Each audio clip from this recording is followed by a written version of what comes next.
안녕하세요. 자, 이제 6강 정서적 생태교육에 대해서 강의를 하도록 하겠습니다. 오늘은 실제로 그 애벌레 놀이터에서 사용되는 수업들을 할 거여서 선생님들이 앞으로 안녕숲쌤 활동을 하시는데 직접적으로 활용하실 그런 프로그램들을 소개하겠습니다. 소개하기 전에 정서적 생태교육이 뭔지 먼저 알아볼까요? 우리가 지난 시간까지 감성적 생태교육에 대해서 알아봤죠. 감성이라고 하는 것은 사람이 어떤 사물이나 현상을 느껴 지각하고 그거를 알아채는 과정입니다. 정서와 감성의 차이는, 감성은 자극을 수용하는 것까지라면 정서는 자극이 수용되고 나서 구체적인 행동으로 이어지는 것, 반응을 보여주는 것을 뜻합니다. 그래서 또 다른 말로 행동을 포함한 감정, 행동으로 드러나는 감정이라고 이야기하기도 합니다. 정서는 나의 외계 혹은 나로부터 온 자극에 따라서 그걸 감각기가 받아들이고 알아채지요. 감성의 과정을 거칩니다. 감각으로 느껴서 표상하는 것까지 멈추는 게 아니라 그렇게 되고 나면 정서에선 감정이 변화한다라고 생각하는 겁니다. 심리학에선 인간의 감정을 8가지로 분류하는데 어느 방향으로건 어떤 종류의 감정으로건 감정이 분화돼 나간다는 거죠. 그러니까 어떤 자극을 만나면, 예를 들어서 길에서 뱀이라고 하는 걸 만났다면 감각기가 그걸 보겠죠. 뱀은 자극이고 내가 봐서 저게 뱀이다 라고 하는 걸 아는 것까지가 감각입니다. 그걸 우리가 지난 시간에 감성이라고 한다고 했죠. 감성까지 경험하고 나면 그 뒤에 내가 저걸 알아채는 거 말고 그 알아챔으로 인해서 생긴 내 감정의 변화, 감정 분화가 일어나게 됩니다. 이때는 아이 무섭다 라고 하는 거겠죠. 그러면 그 다음에 반응으로 나타납니다. 이 자극이 나타나고 그걸 감각으로 받아들이고 감정이 분화되고 반응이 일어나는 이 시간은 매우 짧죠. 뱀을 보면 으악 하고 소리치면서 뒤로 한 걸음 물러날 겁니다. 이때 뱀을 봤다, 뒤로 한 걸음 물러났다까지가 정서적 과정입니다. 자기가 아니라 다른 사람이 가지고 있는 과자가 먹고 싶다고 하는 상황을 한번 상상해 보죠. 그 과자를 한 아이가 먹고 싶어 합니다. 그런데 내 건 아닌 거죠. 타인이 갖고 있어요. 이게 삶에서 만난 문제입니다. 그때 그 타인이 갖고 있는 과자를 갖고 있는 상황, 그 과자, 타인 이런 것들은 자극 요소가 되는 거고요. 그걸 먹고 싶어하는 아이는 주체적 존재가 되는 겁니다. 그런데 이 아이가 그 과자를 먹게 된다면 문제는 해결되죠. 그래서 아이가 그 과자를 먹기 위해서 보여주는 일련의 행동 양식이 그 아이의 정서입니다. 이를테면 그 과자를 갖고 있는 걸 보고 먹고 싶어서 웁니다. 그냥 사정없이 막 울어요. 그랬더니 옆에 있는 엄마가 와서 이야기합니다. 왜 울어? 왜 울어? 이렇게 물어봐도 아이가 계속 울기만 해요. 혹은 한 아이는 막 울다가 저 과자가 먹고 싶어요 라고 합니다. 다른 아이는 울지 않고 엄마를 치마를 막 잡아다녀요. 그리고서 엄마한테 엄마 나도 저 과자 먹고 싶어 이렇게 이야기해요. 또 다른 아이는 그 아저씨한테 가서 아저씨 저 과자 조금만 주시면 안 돼요? 하고 이야기합니다. 또 어떤 아이는 그 아저씨 앞에 가서 침을 흘리면서 과자만 뚫어져라고 쳐다봐요. 또 어떤 아이는 먹고 싶은 걸 꾹 참고 뒤돌아서 땅바닥에 그림을 그립니다. 여러 가지 그 외에도 여러 가지 형태로 나타날 수 있겠죠. 이처럼 내가 직면한 문제를 해결하는 방식을 우리가 그 아이의 정서라고 하는 겁니다. 사람마다 살면서 경험하는 것들은 모두 다릅니다. 직간접적으로 수없이 많은 경험들을 하게 되죠. 책을 읽어서 간접적으로 익히기도 하고 내가 직접 무언가를 경험해서 경험을 쌓아가기도 합니다. 마치 사람의 삶이라고 하는 건 그런 정서적 경험의 벽돌들, 간접 경험이 됐건 직접 경험이 됐건 그 작은 벽돌들을 하나하나를 쌓아서 만든 집과 같습니다. 사람마다 경험은 모두 다르잖아요. 성향도 주변 관계도 환경도 모두 다릅니다. 이 세상에 있는 모든 사람은 정서가 다를 수밖에 없습니다. 모두 다른 정서를 표준안으로 만들어 놓고 이 표준안에 들어와야 돼 라고 강요할 수 없는 거죠. 바른 정서라고 하는 건 어떤 건가 하면 어떠한 문제를 만났을 때 그 사람 방식대로 나름의 문제 해결을 할 수 있는 양식이어야 됩니다. 문제를 해결하는 게 아니라 문제를 더 키워나가는 거라면 정서적으로 건강하지 못한 것이 되는 거죠. 최선의 정서교육은 다양한 정서적 경험을 제공하는 겁니다.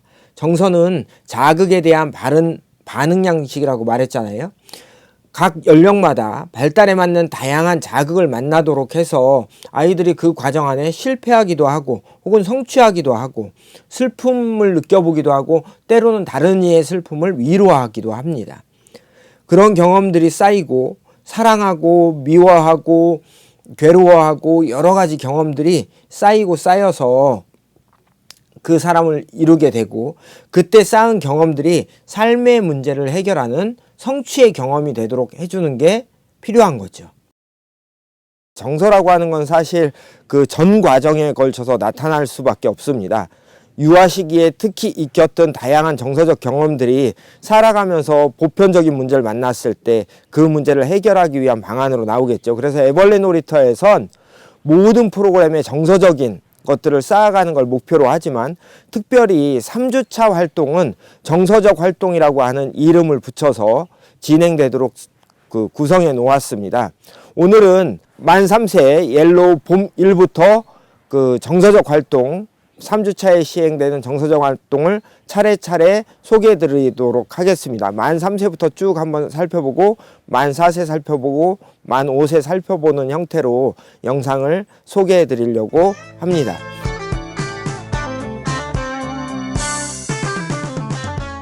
자, 이제 만 3세 로제트 활동 해볼 텐데요. 로제트는 여기 지금 개망초 로제트가 자라고 있습니다. 개망초 로제트를 한번 살펴보면 우리 로제트 공부는 해봤죠. 로제트는 뿌리 하나로부터 나온 잎이 이렇게 사방으로 잎을 펼치고 자라는 식물의 겨울나기의 한 형태입니다. 자, 이 로제트를 보시면 이 잎이 지금 여기 큰 잎이 있죠. 이 큰 잎이 여기에 있고 그 양옆으로 잎들이 이렇게 있습니다. 이 큰 잎을 가리지 않으려고 하죠. 이 잎도 마찬가지입니다. 물론 지금 여기 보이는 것처럼 이렇게 가려지는 부분도 있지만 되도록이면 이것들이 서로 겹치지 않고 잎을 내려고 하는 성질을 가지고 있습니다. 지금 여기에 있는 건 개망초 로제트고요. 지금 여기 보시면 요거는 다닥냉이라고 하는 냉이의 로제트고 요건 뿌리뱅이라고 하는 로제트입니다. 로제트가 우리가 생각하는 것처럼 아주 동그랗게 모두 그 사방으로 펼쳐 자라는 건 아니지만 되도록이면 다른 잎과 겹쳐지지 않는 구조의 잎 배치를 합니다.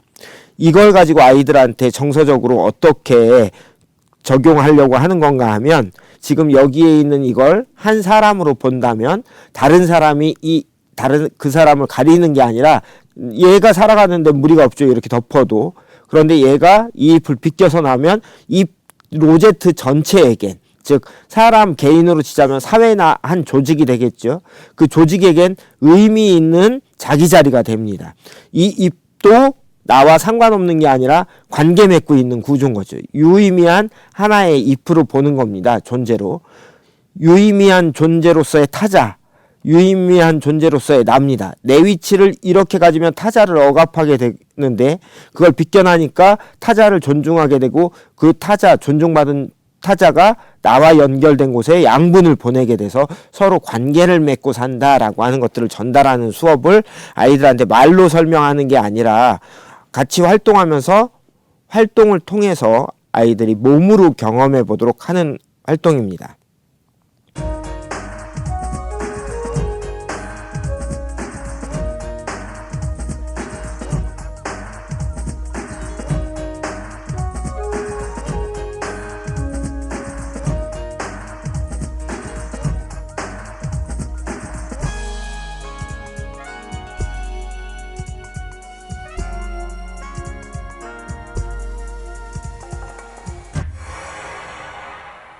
그래서 오늘 준비된 교구는 꽂는 나무, 그리고 위에 덮는 종이, 작은 잎 6개, 큰 잎 6개가 한 세트입니다. 자, 요렇게 세트가 구성됩니다. 두꺼운 종이로 만들어져 있고요. 교사에겐 뚜껑잎과 여기에 있는 받침 나무가 제공이 되고, 아동에겐 큰 잎 하나, 작은 잎 하나가 제공이 됩니다. 모든 아동이 이렇게 2개씩 가지고 있는 거죠. 이제 활동을 시작해 보도록 하겠습니다. 교사가 먼저 기준 나무를 바닥에 꽂습니다. 기둥을. 그리고 나서 아동이 한 명이 이렇게 가지고 있겠죠. 그래서 6명의 아동이 다 갖고 있을 겁니다. 우리 반이 6명이 넘는다면 또 다른 세트가 있을 거니까요. 교사가 모든 그 그룹에 기둥을 꽂아주고 시작을 합니다. 첫 번째 아이가 잎을 자기가 원하는 대로 놓는 거예요. 이렇게 놔도 되고, 이렇게 놔도 되고, 이렇게 놔도 됩니다. 큰 잎 하나를 원하는 위치에 놓습니다. 그러고 나면 다른 친구가 또 잎을 놓지요. 큰 잎을 놓는데 놨습니다. 이때 규칙은 이 잎을 다른 친구 잎 위에 못 놔요. 겹치게 못 놓습니다. 그래서 큰 잎의 줄기, 가운데 줄기는 가리면 안 됩니다. 이렇게 자유롭게 놓는 거죠. 이렇게 놨어요. 그러면 세 번째 친구가 또 잎을 하나 놓습니다. 그럼 네 번째 친구가 또 잎을 놓겠죠. 놓고 다섯 번째 친구가 이 4개가 생겼으니까 이제 놓을 수 있는 공간이 정해져 있죠. 여기이거나 여기이거나 여기이거나 여기일 겁니다. 한 곳을 선택해서 놓습니다. 그러고 나면 큰 잎을 6번째 친구가 이렇게 놓죠. 6장의 잎이 들어갔는데 어느 잎도 지금 다른 잎을 가리고 있지 않아요. 그럼 성공한 겁니다. 다음 이제 또 하나의 작은 잎을 가지고 있겠지요. 작은 잎을 이렇게 가지고 있을 겁니다. 이 잎들을 가리지 않는 위치에 놓습니다. 또 잎을 놓고요. 최대한 안 가리는 겁니다. 자, 겹쳐지는 부분이 있더라도 최대한 안 가리게 놓고 6명의 친구들이 차례대로 잎을 놓습니다. 그러고 나면 교사가 이 뚜껑잎을 벨크로가 붙어 있거든요. 벨크로가 여기에도 붙어 있고 여기에도 붙어 있습니다. 딱 올리면 로제트 모양이 됩니다.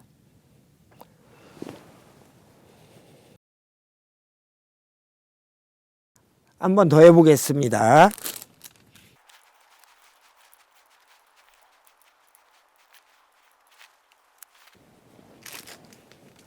지금 보시는 것처럼 교구는 4종의 교구로 구성이 됩니다. 지금 여기 보이는 이건 꽃말이라고 하는 식물의 로제트를 표현한 거고요. 지금 이건 개망초 로제트를 표현한 겁니다.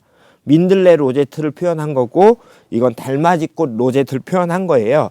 이렇게 4종의 교구가 있고, 이 제공되는 교구들을 가지고 모든 별로 인근에 표현해주면 이렇게 만들어지겠죠. 대형 로제트를 통해서 아이들이 로제트의 형태를 이해하는 데도 매우 좋은 교구고요. 무엇보다 중요한 건 이걸 놓고 그 사이에 이것들을 놓으면서 우리가 여기서 궁극적으로 아이들한테 전달하려고 한 거는 로제트의 생김새가 아니라, 물론 그것도 전달하지만 로제트 생김새뿐만 아니라 이 잎과 이 잎 사이에 얘를 놓는 것이 아이들한테 서로를 배려해야 돼. 서로 배려했을 때 우리가 공적으로 유의미한 결과가 생겨, 이런 것들을 말로 하는 게 아니라 요것들을 사이에 놓을 수밖에 없는 활동 내용 안에서 그걸 놓으면서 그랬더니 로제트처럼 모양을 갖게 돼 하는 자연의 지혜를 배우는 과정입니다. 자연스럽게 배려와 공존이라고 하는 정서적인 내용을 익히게 되는 거죠. 또 이번 교구 중엔 이렇게 열려라 북이라고 하는 활동에 사용되는 나무 로제트가 제공이 됩니다. 물론 이 수업에 쓰이는 건 아니에요. 2주차 열려라 북이라고 하는 수업 구성에서 쓰이는 나무 로제트인데, 이 로제트들을 그 열려라 북 만들어서 그 자리에 바로 붙이지 않고 이걸 이 활동에 한 번 더 활용하면 좋습니다. 이렇게 해도 되고 안 해도 되지만 확장 가능성이 더 있는 거죠. 이 활동을 통해서 정서적인 결과가, 내가 아이들하고 함께 만든 정서적인 결과가 마지막에 완성된 작품으로 나오도록 해주는 겁니다. 자, 한번 놔볼게요. 자, 하나씩 각자 자기 로제트가 이렇게 제공되니까 그걸 만들어서 군데군데 놓아줍니다. 자, 이렇게 활동을 확장할 수 있다는 겁니다. 다른 로제트에 겹치지 않게 빈 여백지에 놓아줍니다. 그때 이왕이면 기존의 실제 로제트들이 있는 공간에서 하면 더 좋겠죠. 봄철이니까.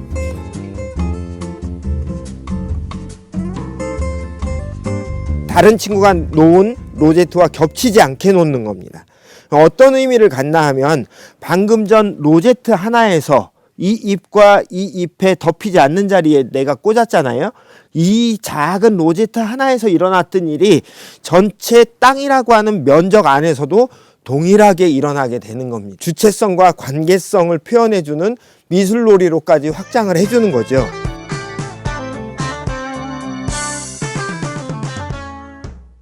다음은 만 3세 봄 2 프로그램.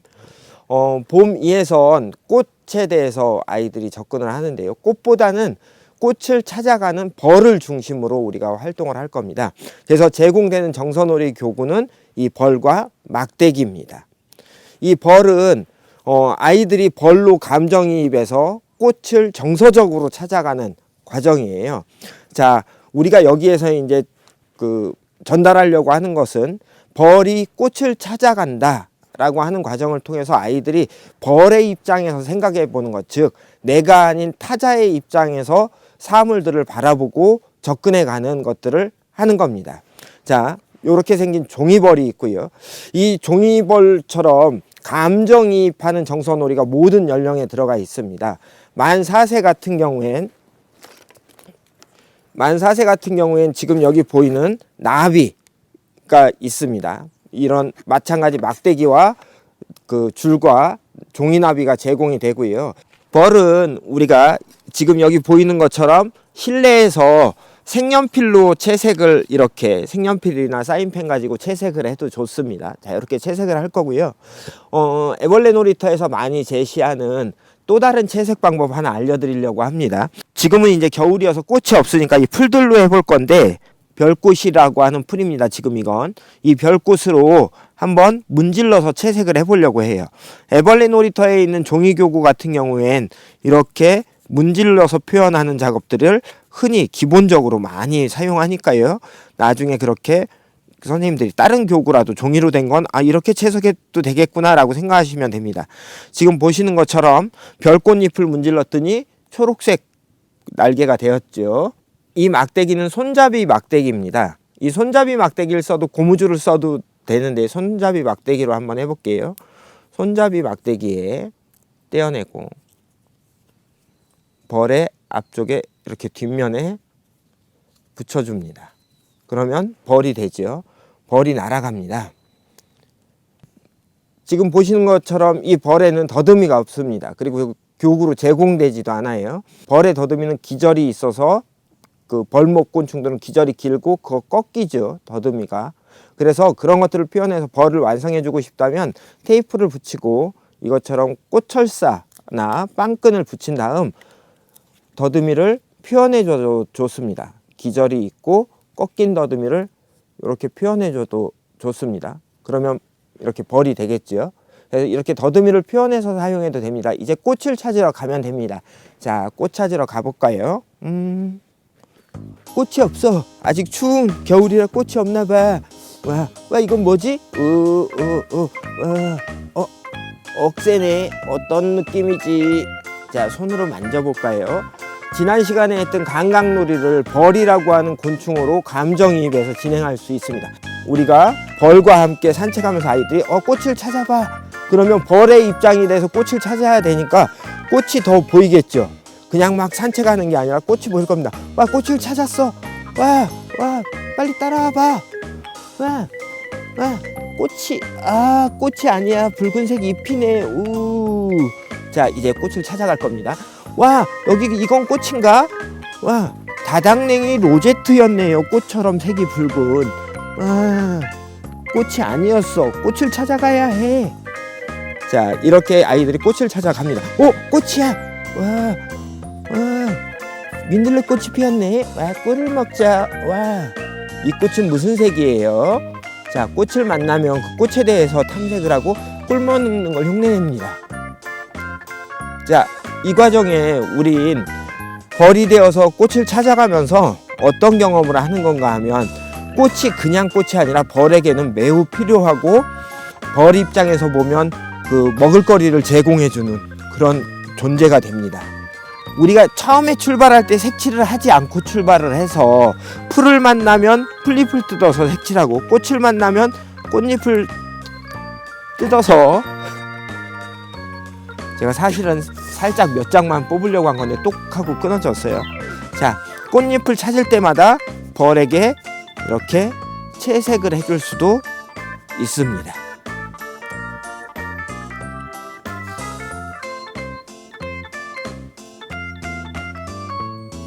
자, 그러면 이 벌은 꽃잎을 먹어서 자기 몸 색깔을 갖게 되는 거죠.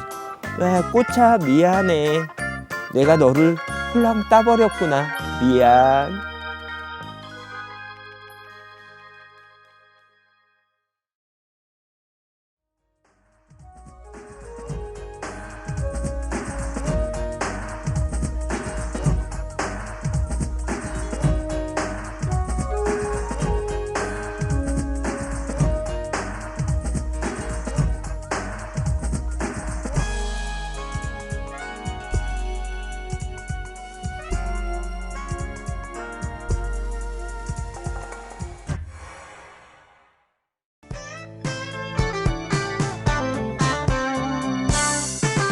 만 3세 여름일은 개미 주제입니다. 그때 하는 정서 활동은 개미 스탬프 찍기 활동인데요. 이 스탬프가 제공이 됩니다. 스탬프와 배경지가 제공이 되는데 이 스탬프는 이 수업에서만 쓰이는 게 아니라 열렬화북, 2주차 열렬화북에서도 이 스탬프로 사용을 하고요. 그러고 난 뒤에 이거 가지고 이제 정서 활동을 하게 됩니다. 제공되는 개미 보드 종이가 있고요. 여기에 선생님들이 스탬프로 표시 들어가는 곳과 나오는 곳을 해놓으면 아동은 자유롭게 이곳에 스탬프를 찍어서 개미를 표현해 주게 되고, 그렇게 개미 표현한 거에 흙으로 그린 흙물감 그림을 덮어서 이렇게 개미를 만들어주는 활동, 개미가 쭉 행렬지어 가는 것을 만들어주는 활동입니다. 지금부터 한번 알아보죠. 흰 종이와 개미 스탬프가 제공되는데요. 교사는 수업 전에 우리 반 아이들이 사용할 종이를 여러 장 붙여놓고 2장에 걸쳐서 개미 한 마리가 찍히도록 스탬프로 개미를 찍어줍니다. 그 개미 자리가 개미가 들어가는 곳이기도 하고, 반대쪽에 또 하나가 찍히면 개미가 나가는 곳이 되기도 합니다. 여러 장의 개미들이 서로 연결되어 하나의 선이 될 수 있도록 미리 염두에 두고 개미를 미리 찍어둡니다. 들어가는 개미와 나가는 개미가 줄지어 가는 모습이 되도록 연결해서 찍어주세요. 개미가 가는 길은 자유예요. 들어가는 개미와 나가는 개미가 연결되기만 하면 돼요. 다 찍었으면 여백에 자유롭게 더 찍어도 돼요. 교사는 1대1로 대응하며 개미 찍기를 도와주는 게 좋습니다. 미리 큰 종이에 연습을 해보면 더 좋겠죠. 연속해서 개미가 지나가는 방법에 대해서 연습을 하고 이 본 활동을 진행하면 더 좋은 결과가 교사 의도대로 나타나게 됩니다. 모두 찍었나요? 이제 찍은 종이를 모두 연결해 볼게요. 개미가 줄지어 걸어가네요. 가까이서 보이지 않던 개미줄이 나타났어요. 다 되었으면 모두 서서 전체 개미가 지나가는 개미 보드판을 다 함께 봅니다. 그러면 교사가 의도한 자리, 미리 찍어놨던 개미 자리가 쭉 연결돼서 하나의 선으로 보이게 되죠. 미시적 관점의 내 그림에서 전체가 모여서 만들어진 거시적 관점으로 변환하게 됩니다. 나무와 숲을 모두 보는 관점의 전환을 아이들이 정서적으로 접할 수 있습니다. 개미는 어디서 살아요? 흙이요. 맞아요. 그럼 우리가 그린 개미들에게 흙 이불을 덮어주기로 해요. 우리가 밟고 다니는 흙 아래에 개미들의 집이 있다는 것을 이야기해주고, 흙물감으로 땅을 표현해 내가 그린 개미 흙열 위에 원하는 곳에 붙여주면 멋진 자연미술 작품이 되지요. 개미의 걸음걸이도 숲속 디자인입니다.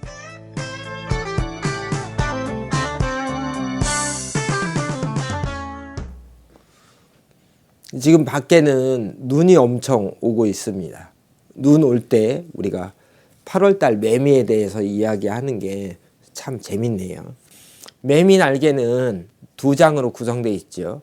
앞날개는 크고 넓습니다. 그리고 뒷날개는 좀 좁아서 그 밑에 들어있죠. 날개를 펴면 두 장 모두 펴지는데 평소에는 한 장만 이렇게 덮여 있는 것으로 보입니다. 작은 날개는 가려져 있는 거예요. 그 날개를 가만히 보면 시맥이라고 해서 안에가 뻥 뚫린 관 모양의 맥들이 그 매미의 날개를 구성하고 있거든요. 날개 무늬가 모두 비슷합니다. 그런데 그 날개 무늬를 아이들이 자기 나름의 것으로 상상해 보는 겁니다. 여름 이 매미 주제에서 아이들한테 전달하려고 하는 정서적 내용은 딱 잡혀 있는 날개 무늬도 내가 창의하고 상상해 보는 경험을 갖는 겁니다. 원래 갖고 있는 그런 무늬가 아니라 새로운 무늬로 상상해 보는 거죠.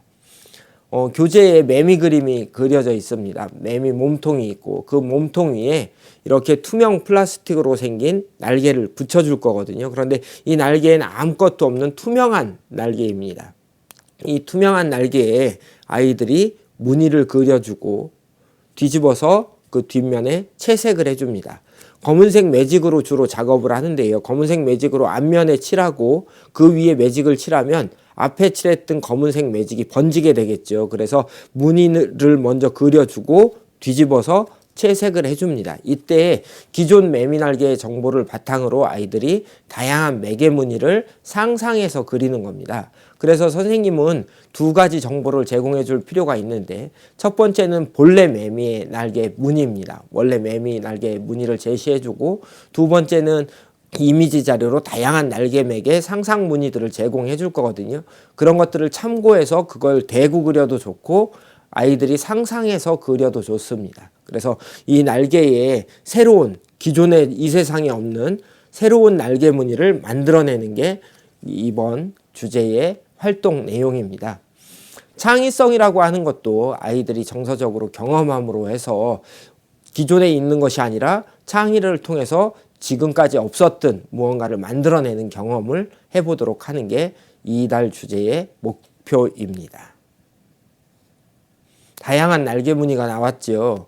이렇게 아이들마다 저마다의 방법으로 저마다의 무늬로 날개 무늬를 그려보고 이때 내 거는 잘했고 타인은 못했고 이런 것이 아니라 이 모두가 자기가 만들어낸 결과로 생각하는 겁니다. 정서라고 하는 건 크게 네 가지 자극 요소에 의해서 아이들이 그거에 따른 반응을 하는 걸 우리가 정서라고 이야기합니다. 네 가지 자극이 뭔가 하면 첫 번째는 바로 나입니다. 나로부터 오는 자극. 즉 나라는 자극에 따라서 내가 반응을 보이는 거죠. 두 번째는 타자입니다. 내가 아닌 다른 것이 나에게 자극이 되는 겁니다. 그게 사람일 수도 있고 다른 자연물일 수도 있고 다른 존재일 수도 있죠. 그래서 즉 내가 아닌 타자가 자극이 됐을 때 내가 보이는 반응이고요. 세 번째는 일입니다. 내가 무언가를 행할 수 있는 능력.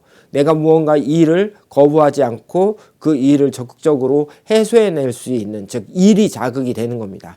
마지막 네 번째는 환경이거든요. 내가 처해 있는 상황이 자극이 돼서 그거에 따른 반응을 보이는 겁니다. 모든 정서적 활동은 이 네 가지 자극을 기준으로 형성됩니다. 우리가 살아나가면서 만나는 자극은 나, 타자, 일, 환경이라고 하는 이 네 가지 범주 중에 하나라는 거죠. 오늘 매미 만들기에 대해서 소개하고 있는데 매미 만들기에서 아이들이 만날 자극으로서의 정서적 접근은 바로 내가 만든 결과물, 나의 피조물로 봅니다. 그래서 내가 만들었으니까 무조건 잘 만들었다도 아니고 내가 만든 것이 아주 못 만들었다라고 하는 것도 아닙니다. 내가 만든 걸 자기 객관화하듯이 바르게 바라볼 수 있는 자세를 필요로 하고요. 또 하나는 모든 만들기 프로그램이 됐건 수업 프로그램이 됐건 아이들이 그 프로그램에 접근해서 재미있게 수행하는 능력, 과정을 즐겁게 즐기고 하지만 끝낼 수 있도록 목표지향적으로 흘러갈 수 있는 능력, 그걸 우리가 정서지능이라고 합니다. 정서지능이라고 하는 말은 결국 내가 됐건 타자가 됐건 일이 됐건 환경이 됐건 외부로부터 오는 자극에 대해서 올바른 반응을 보일 수 있는 능력, 그래서 그 문제를 해결하는 능력을 정서지능이라고 하거든요.